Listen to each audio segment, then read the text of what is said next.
Queen Esther was compassionate. She could have closed her eyes to all of it and said, I'm in the palace.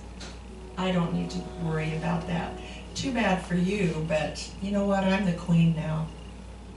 She didn't have that attitude. She was full of compassion for her people once she found out what was going on. Esther was loyal to the bone because she was a woman of discernment. And that's what I want to be. I pray that God will give me discernment.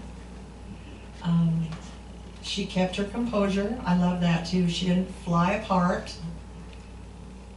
I don't know how I would handle a situation like that. But I would hope I would handle it. And by God's grace, we would. We could do everything Esther just did in this story. She kept her composure. She sought to understand what was happening. Verse 5.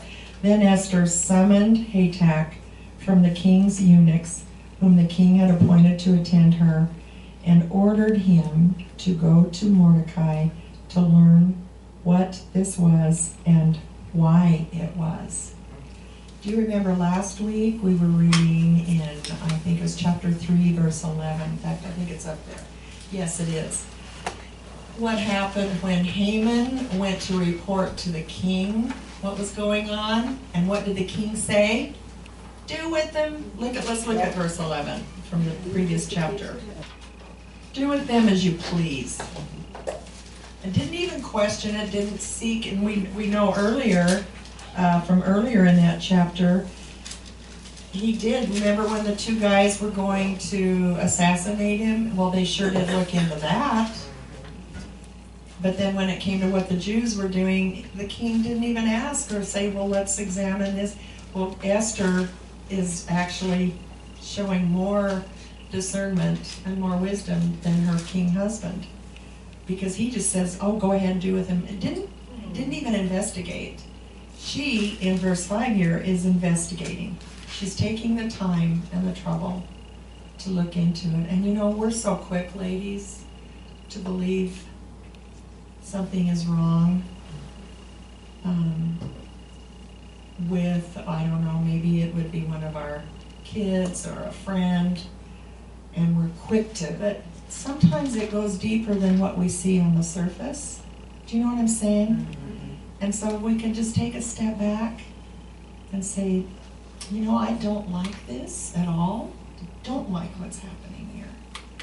But I want to get to the bottom of it. Can we not go to that person and say, help me to understand?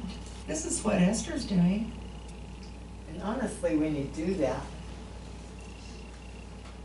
if anybody's ever done that, you get a better outcome than if you don't, because then Satan comes in and starts telling you, oh, crap about each other, yes, or whatever the grievance, you know, things start coming into your mind that it doesn't have to go there at all. No, because often too what happens is one person will say something to another person.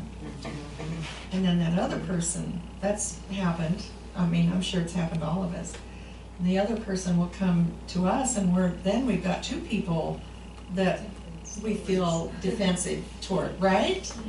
And yeah, and it just compounds. And we talked last week about, or was it the week before, about confusion. Anytime there's confusion, who's behind it? The enemy. The enemy is behind it. No, nothing makes sense. You know, well, he said, she said, and this happened, and that happened, and that, and you can't. I think I would hate to be a judge in a courtroom, trying to sort some of this stuff out. My brain doesn't work that way, and you just know that the enemy is behind it. And so if we could be as wise and discerning and smart and kind and compassionate as Esther was, and get to the bottom of it in love, we can save ourselves all kinds of sorrows, right? Yeah, all the king's servants and all the people of the king's provinces know that any man or woman who goes into the inner court to the king who has not been called, he has but one law, put all to death except the one to whom the king holds out to the golden scepter, that he may live. Yet I myself have not been called to go into the king these 30 days. So they told Mordecai Esther's words. Okay. Thank you, Liz. It's a model for us to follow when we find ourselves in a difficult situation. I want to ask you before we start picking through it here, how do you handle a hostile person? In the past, let's say, how have you? How many of you have been confronted by someone who's hostile? You've been personally confronted. I have. Oh, it's not a good feeling. How do you handle it?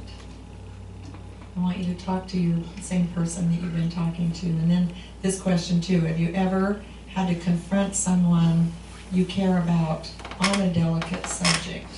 So there's somebody that you need to talk to them and you're not really wanting to. So there are two different questions there.